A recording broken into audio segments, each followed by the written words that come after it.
শ্রী শ্রী ঠাকুরের পাদপদ্মে আমার শতকোটি ভক্তিপূর্ণ প্রণাম জানাই। পরমারাধ্যা জগজ্জননী শ্রী শ্রী বড়মা শ্রীচরণে আমার শতকোটি প্রণাম জানাই। পরম পূজ্যপাদ আচার্যদেব শ্রী শ্রী বরদার শ্রীচরণে আমার কোটি কোটি প্রণাম জানাই এবং পরম পূজ্যপাদ আচার্যদেব শ্রী শ্রী দাদার শ্রীচরণে আমার কোটি কোটি প্রণাম জানাই।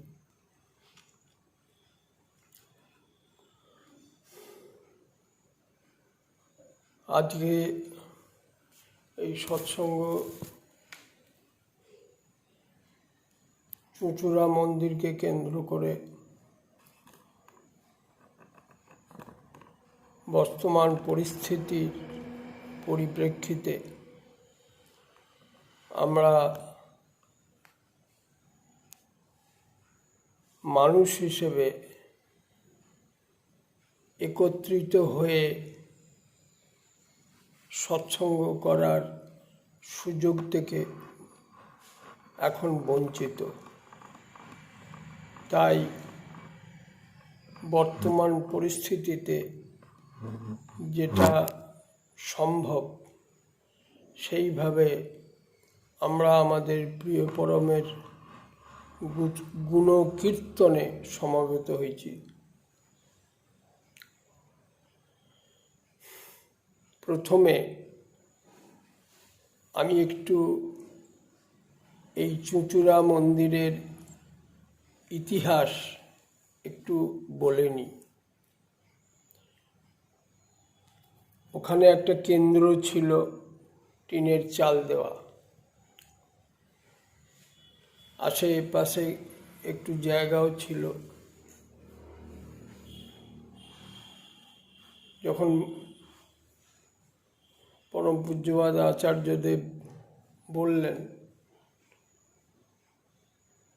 আমি তার চরণে নিবেদন করেছিলাম, তিনি বললেন ওখানে কিছু করা যায় না। আমি বললাম হ্যাঁ, আপনার আশীর্বাদ হলে করা যায়। সেই সময় ওখানে যারা পাঞ্জাধারী কর্মী ছিলেন তাদের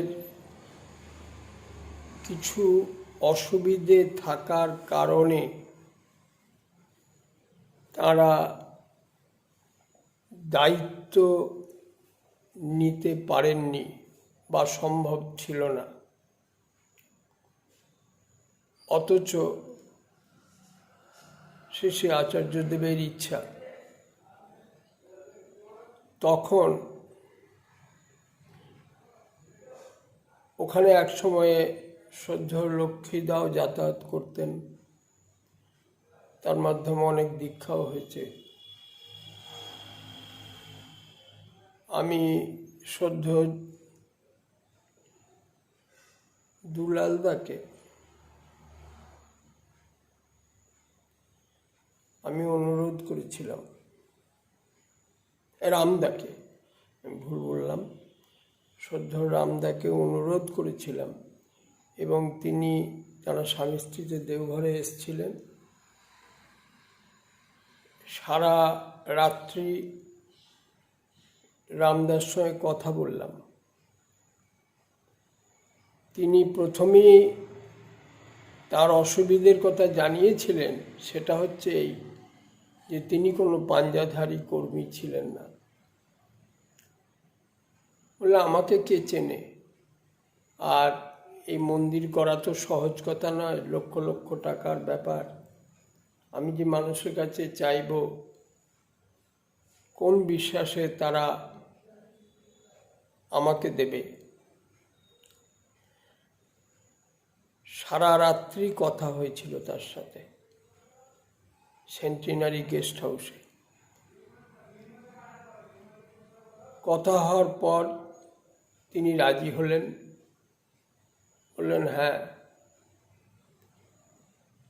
আমি দায়িত্ব নিতে পারি, তবে একটা কথা আমাকে বলেছিলেন যে আপনি নিয়মিত যোগাযোগ রাখবেন, তাহলে আমি আমার আপ্রাণতা নিয়ে আমি চেষ্টা করব যাতে যথাসময়ে কাজটা সমাপ্ত হয়। যাই হোক, তার প্রচেষ্টায় কাজ আরম্ভ হয়। 1 বছর প্রথমে কথা ছিল যে দোতলা হবে। 1 বছর কাজ চলার পরে তিনি আমাকে বললেন, বাবাইদা যদি একবার দয়া করে আসেন তাহলে আমি কাজে প্রেরণা পাব, আর যদি কিছু আমার ভুল ত্রুটি বা করণীয় থাকে আরও, আমি তার কাছ থেকে জানতে পারব। আমি পরম পূজনীয় বাবাইদার শ্রীচরণে নিবেদন করায় তিনি কোনো কাজে কলকাতায় এলেন এবং কলকাতা থেকে আমি তাকে নিয়ে চুঁচুড়া এলাম। তিনি সব দেখলেন। দেখে টেকে তিনি রামদাকে বললেন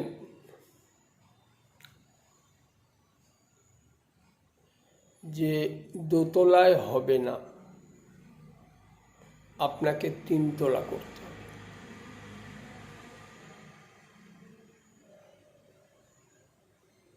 তার আগের একটা কথা আমি ওমিট করে গেছি, সেটা হচ্ছে এই যে সদ্য রামদা যখন রাজি হলেন, আমি তাকে শ্রী শ্রী আচার্যদেবের কাছে নিয়ে গেলাম এবং তার চরণে নিবেদন করলাম যে রামদা রাজি হয়েছেন। তখন তিনি রামদাকে অনেক প্রেরণামূলক কথা বললেন যে দেখুন, আমরা কেউ কিছুই করি না, যা কিছু হয় পরম দয়াল শ্রী শ্রী ঠাকুরের দয়াতেই হয়। আমরা চেষ্টা করি মাত্র। যে আপ্রাণতা নিয়ে চেষ্টা করে শ্রী শ্রী ঠাকুর তাকে দয়া করেন, তার সফলতা আসে। যাই হোক, পরম পূজনীয় বাবাইদা সব দেখে টেকে এলেন, বললেন যে 3 তলা করতে হবে। এবং রামদা বললেন যে ঠিক আছে, আমি যে সময়ে বলেছিলাম সেই সময়ই আমি 3 তলা করে দেব। ঠিক যে সময় বলেছিলেন তিনি, তার মধ্যেই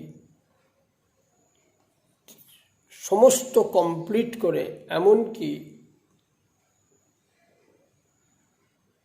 রান্না বাড়ির জিনিসপত্র পর্যন্ত সব কিছু গুছিয়ে দিয়ে তিনি শ্রী শ্রী আচার্যদেবের শ্রীচরণ প্রান্তে এসে নিবেদন করলেন যে আগে কাজ শেষ হয়েছে। তার একটাই প্রার্থনা ছিল আচার্যদেবের শ্রীচরণে, আগে আপনার শুভাগমন ঘটলে আমরা ধন্য হব, কৃতার্থ হব, আমাদের করাটা সার্থক হবে। যাই হোক,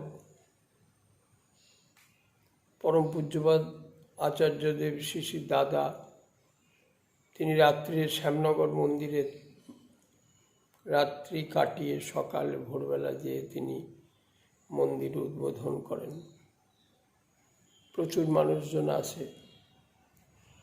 এই যে তিনি কোনো পাঞ্জাদারি কর্মী ছিলেন না রামদা, অথচ তিনি সংকল্পবদ্ধ হয়ে পরমপিতার অশেষ দয়ায় এবং পরম পূজ্যপাদ শ্রী শ্রী দাদার আশীর্বাদে তিনি একটা কাজ সম্পূর্ণ করলেন। কালে কালে আর যা ঘটেছে সবই আপনারা দেখেছেন, জানেন। আজকে সেটা একটা বিশাল আকার ধারণ করেছে। পরবর্তীকালে শ্রী শ্রী দাদা যেসব ইচ্ছা প্রকাশ করেছিলেন তাও বাস্তবায়িত হয়েছে। এই যে একটা মানুষ শ্রী শ্রী ঠাকুরের দয়ায় যে অসম্ভবকে সম্ভব করতে পারে।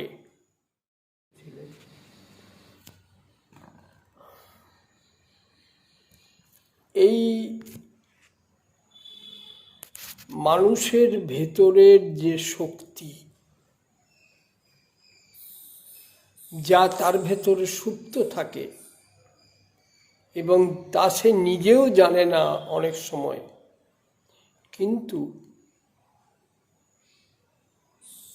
ঠাকুরের দয়াতে তার প্রতি অচ্যুত টানে, ভালোবাসায়, তাকে খুশি করার তাগিদে সেই সুপ্ত সম্ভাবনার জাগরণ হয়। ঠাকুর বলছেন এই যে লেটেন্ট পসিবিলিটি, এই পসিবিলিটির আনফার্মেন্ট হয়, ভেতরের শক্তি জেগে ওঠে। তখন তার কাছে অসম্ভব বলে কিছু নাই। হনুমান যেমন শ্রীরামচন্দ্রের ইচ্ছা পরিপূরণ করার জন্য তিনি করেননি এমন কোনো কাজ নাই। হয়তো আমাদের চোখে এমন অনেক কাজ তিনি করেছেন যা করা উচিত নয় বা ক্ষতিকারক বলে মনে হয় আমাদের কাছে, কিন্তু যেহেতু তিনি প্রভুকে খুশি করার জন্য করেছেন, সেই জন্য তার সেগুলি সবই গুণের পর্যায়ে চলে গেছে। যা হয়েছে কুরুক্ষেত্রের যুদ্ধে এত লোকক্ষয়, কিন্তু কেউই অর্জুনকে ঘাতক বলেন না। আমাদের সব কিছুর মূলে হচ্ছে সেটা হচ্ছে পরম দয়াল শ্রী শ্রী ঠাকুরের প্রতি অচ্যুত অনুরাগ। ঠাকুর বললেন যে মানুষের ইষ্টানুরাগী তাকে ইষ্টের ইচ্ছা পরিপূরণে সর্বতোভাবে সহায়তা করে।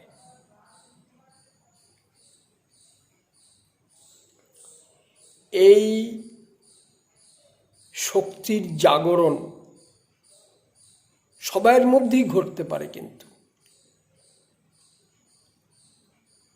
তাকে ভালোবাসার ক্ষমতা দিয়েই, মানে আমাদেরকে তাকে ভালোবাসার ক্ষমতা দিয়েই তিনি আমাদের সৃষ্টি করেছেন। ঠাকুর এক জায়গায় বলছেন,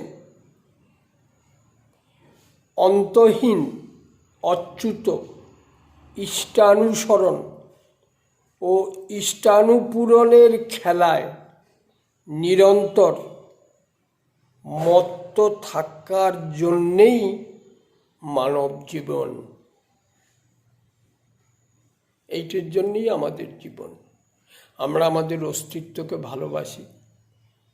পরম দয়াল তিনিই হচ্ছেন আমাদের অস্তিত্ব। তাই তাকে ভালোবাসার তাগিদে আমরা সব করতে পারি। মানুষ অনেক সময় বৃত্তির প্ররোচনায়,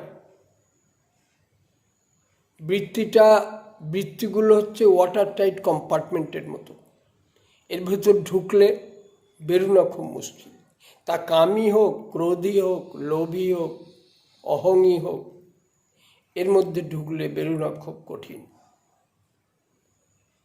সেই জন্য একটাই উপায়ের, শ্রী ঠাকুর বলেছেন, প্রিয় পরমের প্রতি সীমাহীন টান নিয়ে তার ইচ্ছা পরিপূরণ করার মধ্যেই মানুষের এই অনির্বাণ তৃষ্ণাগ্নি নিবারণের একমাত্র পথ, এছাড়া কোনো পথ নাই। তাকে নিয়ে চলা ছাড়া আমাদের গতি নাই। যার যত ক্ষমতাই থাক, যত শৌর্য বীর্য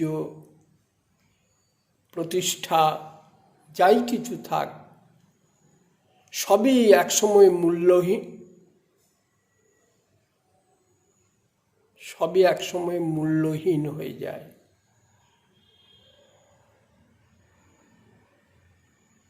এর মূল্যায়ন তখনই সার্থক হয় যখন সব কিছু আমাদের ইষ্টার্থে নিয়োজিত হয়। শ্রী ঠাকুর এক জায়গায় বলছেন যে একটি নারীর যত রূপ গুণ সৌন্দর্যই থাক না কেন, তা যদি তার স্বামী সেবায় কাজে না লাগে, তাহলে তাকে ব্যভিচারিণী করে তুলতে পারে।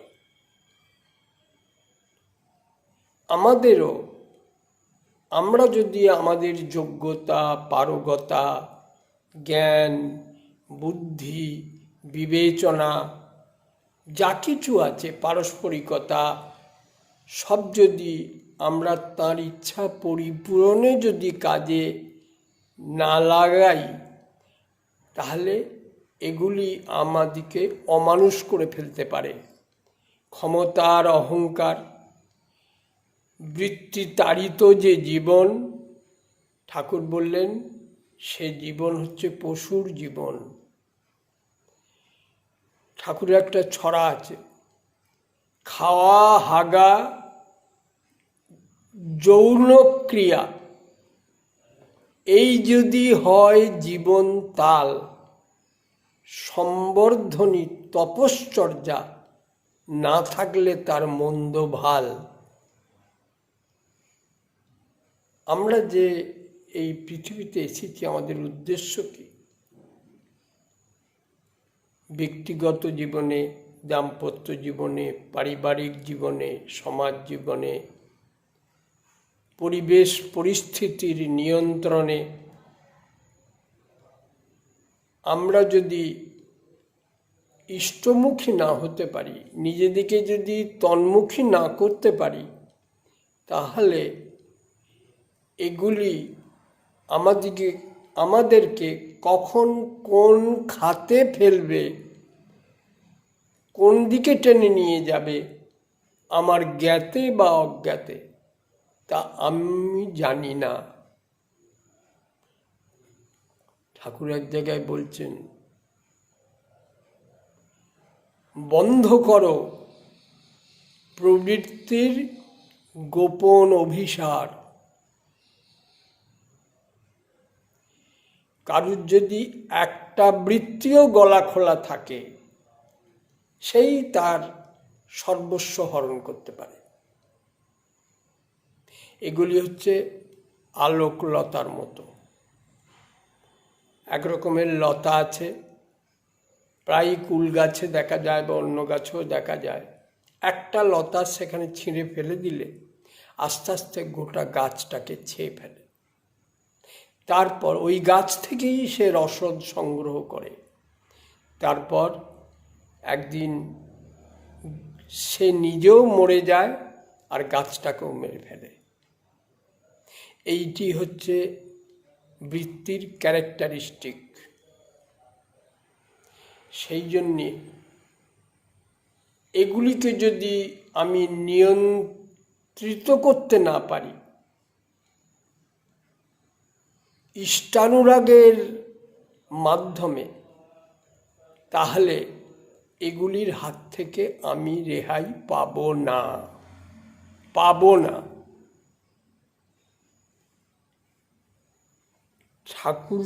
শ্রী ঠাকুর এক জায়গায় বলছেন যে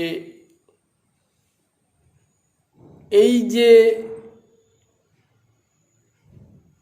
প্রবৃত্তি বা পেচটানের আকর্ষণ মানুষকে যখন ইষ্টের থেকে দূরে নিয়ে চলে যায়, তখন তার জীবন যন্ত্রণাময় হয়ে ওঠে। আবার এই ইষ্টানুরাগ তার প্রবৃত্তি বা পেচটানের আকর্ষণকে ব্যাহত করে, তখন শত বিপর্যয়ের মধ্যেও তিনি অভয় আশিস হস্ত উত্তোলন করেন। তাই এই এই এই পৃথিবী, শ্রী দাদা একদিন এই বেশি নয়, পরশুদিন বললেন যে পৃথিবী যেমন গতিশীল, আমরা সবাই কিন্তু গতিশীল। পরশুদিন দাদা 2 ঘন্টা ধরে এমন সব বিষয়ে আলোচনা করলেন যা সত্যি আমরা কোথায় আছি তখন চিন্তা করতে হলো যে শ্রী শ্রী ঠাকুরের শ্রীচরণে শ্রী শ্রী দাদা একদিন নিবেদন করেছিলেন যে ঠাকুর, ওসব দিয়ে হবে না, তার থেকে বাইবেলে যেমন আছে যে there will be light and there was light, আপনি এইরকম কিছু একটা আমাদের করে দিন। শ্রী শ্রী ঠাকুর তখন বললেন, দূর, তা কি হয়? শোন, আমি সব দেখে শুনে যা দিয়েছি তা করে চল, সব পাবি। এর থেকে সহজ আর হয় না। আমরা ঘর করছি, সংসার করছি, চাকরি করছি, ব্যবসা করছি, এই সব নিয়েও আমরা পরম দয়াল শ্রী শ্রী ঠাকুরের নীতিবিধি পরিপালন করে চলার আপ্রাণ চেষ্টাও করছি। ঠাকুর বললেন, বৃত্তির ঊর্ধ্বে না গেলে বৃত্তিকে এনজয় করা যায় না। যে সাঁতার জানে, যে জলের ঊর্ধ্বে থাকতে পারে, সেই জলকে এনজয় করতে পারে, আর তা না হলে ডুবে যেতে হয়। সেই জন্য শিক্ষা আমরা যাই বলি, সব শিক্ষার মূল হচ্ছে যাতে সত্তা পরিচর্যা করা যায়।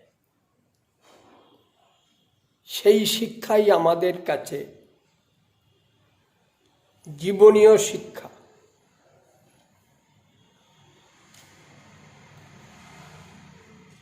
শ্রী শ্রী ঠাকুরের একটা ছড়া আছে, প্রকৃতি পুঁথির কোন পাতাতে কেমনতর কি লেখা আছে, বেশ করে তাই দেখে করো সাত্যত যা তোমার কাছে। বিধি বিধানের অনুলেখা যা, ওই পুঁথিতেই তাও পাবে। সহজভাবে দেখবে, করবে, বাস্তবে যা শুভ হবে। নেচারকে জানতে হবে। এই গোটা বিশ্ব ব্রহ্মাণ্ড একটা নিয়মে বাঁধা আছে, সে নিয়মের ব্যতিক্রম নাই। আমার জীবনটাকেও এই রকমে নিয়মে বাঁধতে হবে। যে নিয়ন্ত্রিত নয়, যার জীবনে গুরু বা আদর্শ নাই, যে নিজেই নিজের প্রভু হয়ে বসে আছে, তার গতি কখন কোন দিকে যাবে তা সে নিজেও জানে না। আর আমাদের যে জ্ঞান, মনে করি যে বই পড়ে যে বিদ্যা আমরা অর্জন করি, তার ভেতর দিয়ে আমাদের সীমিত দৃষ্টি, জ্ঞান, বোধ নিয়ে আমরা আমাদের ব্যক্তিগত জীবন তথা পারিবারিক জীবনকে কতখানি সুষ্ঠুভাবে পরিচালনা করতে পারি তা আমরা বর্তমান সমাজে দেখতে পাচ্ছি। প্রায় বাবা মারই দুঃখ, ক্ষোভ, ছেলে মেয়ে তাদের কথা শোনে না। কথা শুনবে কোত্থেকে? প্রথম কথা হচ্ছে, ঠাকুর বললেন একটা জাতিকে যদি ঠিক করতে হয় তাহলে দীক্ষা, শিক্ষা, বিবাহ এই তিনটে ঠিক রাখতে হবে। আমাদের এই দেশে গুরুগৃহে থেকে সংসার জীবনে প্রবেশ করার শিক্ষা গ্রহণ করতে হতো। মানুষের জীবনে আত্মনিয়ন্ত্রণ শিখতে হয়, তবে সে সংসার জীবনে প্রবেশ করতে পারে। তাহলে আমরা যা চাইছি তা হচ্ছে না, বাস্তবে দেখছি। শুধু তথাকথিত জ্ঞান বা পুস্তকের বিদ্যা এই দিয়ে জীবন চলে না। ঠাকুর বললেন প্রকৃতি পুঁথিকে জানতে হবে, নেচারকে জানতে হবে। এই যে ন্যাচারাল অর্ডার অফ লাইফ, সেটা আমি যদি না জানি তাহলে ঠাকুর বলছেন মানুষ যত নেচারের এগেনস্টে যাবে, নেচারও তার রিভেঞ্জ নেবে। সেই জন্যে মানুষ বড় অসহায় জীব, তার কিছু করার নেই। বিধি নির্দিষ্ট পথে চলা ছাড়া তার গতি নাই। যত বড়াই আমরা করি অর্থ, ঐশ্বর্য, মানমর্যাদা নিয়ে, কিন্তু আমাদের জীবন মূল্যবান হয় তখনই যে জীবন তাঁর সেবায় লাগে। নরেন্দ্রনাথ দত্ত যখন জন্মেছিলেন তখন এই বাংলায় বহু আরও শিক্ষিত মানুষ ছিলেন, কিন্তু স্বামী বিবেকানন্দ, নরেন্দ্র যে স্বামী বিবেকানন্দয় রূপান্তরিত হলেন যার দয়া, যার কথা শুনে, তারা তার কাছে যায়নি, তাই ফুটে উঠতেও পারেনি। আচার্য ব্রজেনশীল বিবেকানন্দের সহপাঠী ছিলেন। স্বামী বিবেকানন্দের এক জন্মদিনে বক্তৃতা দিতে উঠে তিনি বলছিলেন যে নরেন আমার ক্লাস ফ্রেন্ড ছিল, ক্লাসে আমিই ফার্স্ট হতাম, কিন্তু আমার সেই বিদ্যা আমাকে এত দূর নিয়ে এসছে। আমার কতগুলি ইউনিভার্সিটি ডিগ্রি আছে বলে বিদ্বৎ সমাজের কিছু ব্যক্তি আমার প্রশংসা করে থাকেন, আর নরেনকে গোটা বিশ্বের লোক পুজো করে। এই হচ্ছে ডিফারেন্স। যে ফুলটা মায়ের পূজায় লাগে সে ফুল মানুষ মাথায় করে রাখে, রাস্তাঘাটে যে ফুল পড়ে থাকে সেটা মাথায় করে না। তাই তার সেবায় যে জীবন লাগে, যে জীবন তার পূজায় লাগে, সেই জীবনই সার্থকতা লাভ করে। পৃথিবীটা তাঁর, পৃথিবীর অধীশ্বর তিনি, নিয়ন্তাও তিনি। তাই আমি যতক্ষণ তাঁর শ্রীচরণে আমার জীবনকে অর্পণ না করছি ততক্ষণ এই জীবনের কোনো সার্থকতা নেই। এই সহজ সত্যটা মানুষ জীবনের সকাল সকাল যত বোঝে ততই ভালো। ঠাকুর বলছেন অনেক সময় ঘা গুঁতো দিয়ে তিনি আমাদের শিখিয়ে দেন, কারণ তাকে নিয়ে চললে আর কোনো ভয় নাই। আমার জীবনটাকে যদি তার প্রসাদী করে তুলতে পারি, যে আমার চিন্তা, চলন, আচার, ব্যবহার, শিক্ষা, আমার পারিপার্শ্বিকের প্রতি ব্যবহার, এই সব যদি তাকে কেন্দ্র করে গড়ে ওঠে তখন আমার জীবনটাও সুন্দর হয়, পারিপার্শ্বিকও আমাকে দিয়ে তাদের মঙ্গল হতে পারে, আমি তাদের সাহায্যকারী হতে পারি। ঠাকুর বলছেন পরিবেশ ছাড়া মানুষ বাঁচতে পারে না, এগুলো অঙ্গের মতো। তাই তাদেরকে ইষ্টমুখী করা, তাদেরকে উন্নততর জীবনের অধিকারী করে তোলা, এটা আমার দায়িত্ব এবং কর্তব্যের মধ্যে পড়ে। পরম পূজ্যপাদ আচার্যদেব শ্রী শ্রী দাদা প্রায় প্রত্যেক ঋত্বিক কনফারেন্সে বলে থাকেন যে আমরা একা বাঁচতে পারি না, সবাইকে নিয়ে আমাদের বাঁচতে হবে। সে আমার পছন্দের লোকও হতে পারে, আমার অপছন্দের লোকও হতে পারে, সেই জন্যে কাউকে বাদ দেওয়া যাবে না। পরম পূজ্যপাদ শ্রী শ্রী বরদার জীবনেও আমরা একই জিনিস দেখেছি। শ্রী শ্রী ঠাকুর যেমন সারা জীবন মানুষ নিয়ে কাটিয়েছেন, মানুষ চেয়েছেন, শ্রী শ্রী বরদাও তাই করেছেন। তিনি যেমন শ্রী শ্রী ঠাকুরের স্বস্তি, আনন্দ, ভালো থাকা সব কিছুকেই যেমন তীক্ষ্ণ দৃষ্টিতে নজর রাখতেন,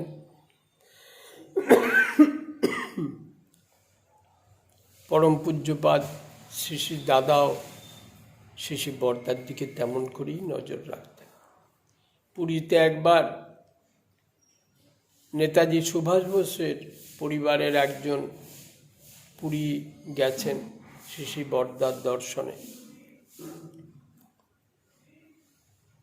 কথায় কথায় তিনি জিজ্ঞেস করলেন, আপনি কার সাথে এসেছেন এখানে? শ্রী শ্রী বরদা তখন বললেন, কেন, আমার বড় ছেলে, সেই আমাকে এখন যেখানে আমি যাই নিয়ে যায়, আমার দেখাশোনা করে, সব কিছু সেই করে। আজকে এই যে তার এই নির্ভরতা, পিতার প্রতি পুত্রের এই যে দায়িত্ব এবং কর্তব্যবোধ, এটা সহজ এবং স্বাভাবিক। একটা ঘটনা আমার মনে পড়ে, শ্রী শ্রী বরদার মহাপ্রয়াণের পর সৎকার করার আগে কিছু আনুষ্ঠানিক কাজ থাকে, সবাই আমরা জানি এটা। পুরী মন্দির থেকে ব্রাহ্মণ এসে সেই কাজ করালেন শ্রী শ্রী দাদা। তখন যখন কাজ করাচ্ছেন তখন বলছেন দাদা তাকে, আমি বেড়ার পাশে দাঁড়িয়ে, যে দেখুন তিনি যেমন আমার বাবা পিতা, তেমন তিনি আমার গুরুও বটে, তাই সেইভাবে কাজটা করবেন। এই যে বাবা মায়ের প্রতি সহজ টান, সহজ ভালোবাসা এবং তাদের সুখ স্বস্তি সন্তানের যে একমাত্র কর্তব্য, এবং তার ভেতর দিয়েই দেখুন ইষ্টস্বার্থ প্রতিষ্ঠা কতখানি হয়েছে, কেমন হয়েছে, আজকে পরম পূজনীয় বাবাইদাকে দেখেও আমরা সেটা বুঝতে পারছি। আজকে কোনো কাজের কথা শ্রী শ্রী দাদার চরণে নিবেদন করলেই তিনি পূজনীয় বাবাইদার কাছে পাঠিয়ে দেন। সারা ভারতবর্ষে যত সৎসঙ্গ কেন্দ্র মন্দির আছে সবের পরিচালনা তিনি করে যাচ্ছেন। তিনি দীক্ষা দেবেন ঠিক ভেবেছিলেন, 3.5 মাসে 4.5 লক্ষ দীক্ষা দিয়ে, যেটা হিউম্যানলি ইম্পসিবল, ভাবাই যায় না, চিন্তাই করা যায় না, সেটা তিনি বাস্তবে করলেন। তার বিশাল শক্তি, ইচ্ছা শক্তি, আর এই শক্তি তিনি নিয়েই জন্মেছেন, তাকে সাধনা করে আয়ত্ত করতে হয়নি। সেই জন্যে গুরুর প্রতি টান এই মানুষকে পারগতায় কতখানি উন্নীত করতে পারে এটা আমরা বাস্তবে দেখলাম। আমাদের এটা সৌভাগ্য যে পরমপিতার দয়ায় ইষ্টস্বার্থ প্রতিষ্ঠাকল্পে একটা মানুষের পারগতা কোথায় যে পৌঁছতে পারে এটা না দেখলে বিশ্বাস করাও কঠিন। এটা সবসময় আমাদেরকে প্রেরণা দেয়। আমরা সেইভাবে চলব যাতে আমরা জীবনের ঠাকুরকে খুশি করতে পারি। ঠাকুর আমাদের জীবনের প্রথম এবং প্রধান। শ্রী শ্রী ঠাকুর এক জায়গায় বলছেন, ধরো আমার জন্য বাবা মা, ভাই বোন, স্ত্রী পুত্র, পরিবার পরিজন, ধনজন, মান সম্মান, প্রভাব প্রতিপত্তি, সুখ ঐশ্বর্য, স্বাদ আহ্লাদ, এমনকি তোমরা প্রিয়তম জীবনকেও যদি উপেক্ষা করতে না পারো, তাহলে জেনে রেখে দিও যে আমি তোমার জীবনে প্রাইমারি নই। আর যতক্ষণ তুমি আমাকে তোমার জীবনে প্রাইমারি করে তুলতে না পারছো, ততক্ষণ অন্যের ভেতরেও সেইটে প্রতিষ্ঠা করতে পারবে না। এই জন্যে বিধি তো ছাড়বে না, সে আমাকে ছাড়বে না। সেই জন্যে আমরা চেষ্টা করব সেইভাবে চলতে, যাতে শ্রী শ্রী ঠাকুর এখন যার মধ্যে জীবন্ত হয়ে আছেন, আচার্যদেব, তিনি যখন যা বলেন সেইটি বাস্তবে রূপায়িত করতে। এই 88 বছর বয়সে শ্রী শ্রী দাদা দেখুন এখনও আমাদের সেই প্রেরণা দিয়ে চলেছেন আমাদেরকে, আমরা যাতে ঠাকুরের হয়ে উঠি, তাঁর সেবা পরিচর্যা করে চলি, সেই প্রেরণাই তিনি দিয়ে চলেছেন। এটা আমাদের পরম সৌভাগ্য। ঠাকুর এক জায়গায় বলছেন, পুত বান্ধব উত্তর সাধক পাস যদি তুই ভাগ্যবান, শত যিনি সঙ্গে থাকেন তোর প্রতি যার গভীর টান। আমরা তিনি যখন যা বলেন সেইটে আমরা তো বাস্তবে এখন শ্রী শ্রী ঠাকুরকে দেখতে পাচ্ছি না, সেই জন্যে আমরা মনে প্রাণে বিশ্বাস করি শ্রী শ্রী দাদা যা বলেন তা বাস্তবায়িত করলে পরম দয়াল শ্রী শ্রী ঠাকুর খুশি হবেন। ঠাকুরের এই বাণী সব কথারই সেরা কথা, ইষ্টিতপা জীবন করে ভক্তি প্রণাম মনন করো, উর্জি তপা যাজন ধরে। আপনারা সবাই ভালো থাকবেন, পরমপিতার রাতুল চরণে প্রার্থনা করি। জয় গুরু।